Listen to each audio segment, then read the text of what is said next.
What's up, everybody? I'm the Mike Robles, and everyone has that game that defines them.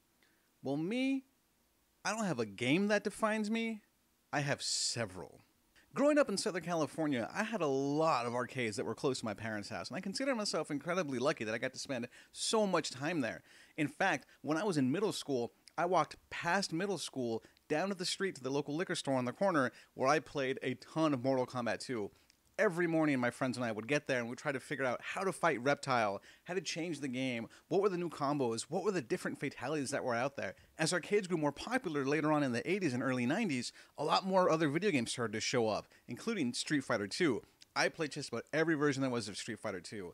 My mom would take me to my grandma's house every Sunday because that's what you do when you're a kid. Every Sunday, you go to grandma's house. And I would walk down the street, go to the local liquor store on the corner, and you guessed it, played video games. While my brother and my sister would go and spend their money on candy and soda, I would slap my dollar down on the counter, ask for 4 quarters, and go load up the local machine and start playing. If there was a home console, there was guaranteed to be a version of a fighting game on that home console. My brother had a Sega Saturn, and we played Marvel vs. Capcom 2, Power Stone, Street Fighter Alpha.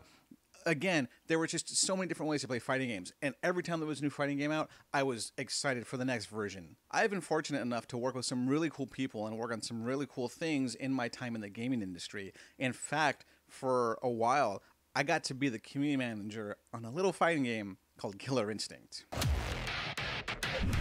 Welcome, everybody, to this week's edition of The Combo Break. I'm your host, the Mike Robles. Working on Killer Instinct was an absolute dream come true. I got to meet some of the top fighting game players and fans throughout the world. I got to go to EVO, the biggest fighting game tournament in history. I got to give direct input and feedback to the developers of the game. I got to work with the community to get that feedback. For someone that has been playing games and playing fighting games, especially Killer Instinct, for such a long time, this was mind-blowing to me. I am still thankful to this day that I got to spend so much cool time working on that game, and it's a time that I'll never forget.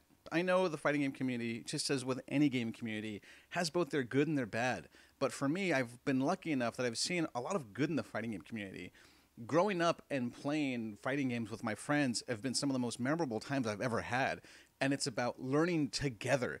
We want to learn combos together. We want to learn the secret moves together. There's really something about getting a brand new game with your friends, figuring it out together, and playing, having everyone start on that equal level. I, by any means, am not a pro player. I just don't have the time. I just love to enjoy my fighting games. I love to play casually. We're always looking for that next new thing, and especially as gamers, I think that's really important that there's something that's going to keep us entertained. I've actually created a small group of friends here with me in my local community. We get together once a month, and we just have fun. We play the game, we learn it. Next month, we do it all over again. None of us are trying to get good.